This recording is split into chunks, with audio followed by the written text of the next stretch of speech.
Okay, so for our next exercise, it's tempos. So tempo exercises are great for correctives for a couple of reasons. The one reason why I think it's so great is that it allows you to work through a controlled range of motion where you can really think about your technique more directly compared to doing something fast. When you do something fast, sometimes you don't know exactly how your body moves and you don't control it as well. When you slow it down and you control the eccentric, have a nice strong isometric hold, maybe midway through bottom, midway through top, with a controlled concentric movement, you're really going to be dialing in how everything moves and where your tension's going. So let's say, for instance, with a tempo back squat, I'm going to do a tempo body weight squat or just a tempo squat. I'm going to control down, focusing on the little details of my squat, controlling down and controlling up. Okay? When I do this, I can really think about how my foot is moving, how my knees are moving, how my hips are feeling. I can feel the little details compared to that. Like I didn't feel a lot happen there. I felt a little thing, a little tightness in my hamstring, but not the same compared to when I slow it down like this.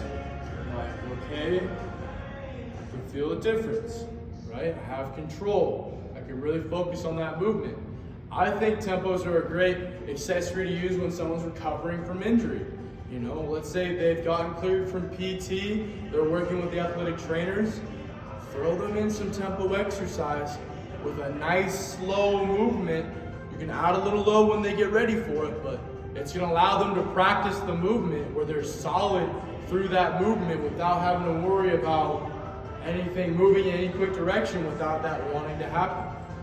So tempos you can use for any movement. You can do for curls, you can do it for squats, you can do it for bench, overhead press. You can use a tempo exercise for literally anything. The biggest thing is make sure you solidify what the technique is with the athlete and then tell them what the tempo is. I love a good 3-2-3 where you have a 3-second eccentric, we have a 2-second pause, and a 3-second concentric. Okay, I think that is money when it comes to movement. If you make it even longer, some studies I've looked at have looked at upwards of 10 seconds.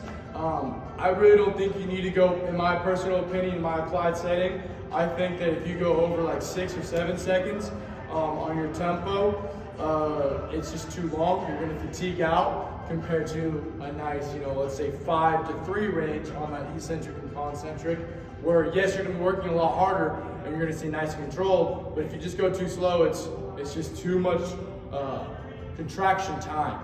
And I like to keep it between 5 to 3 seconds for either eccentric or concentric. Again, this movement can be used for any movement, or this theory is what I should say. This theory can be used for any movement that you want and you choose.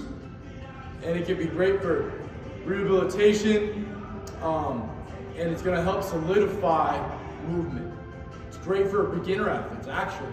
I have a lot of athletes and clients in the past that I've had do tempo exercise to really allow me as a coach to, one, see their technique better, but also for them to feel their technique and feel what's off. So when I tell them, hey, your arch isn't set, or when you get to the bottom, your knees caving in, they can kind of feel that, oh yeah, I see it, I feel it. It's a little different compared to, you just do a squat really fast, like a speed squat, you don't feel it as much. So I really love to slow it down and have people do that.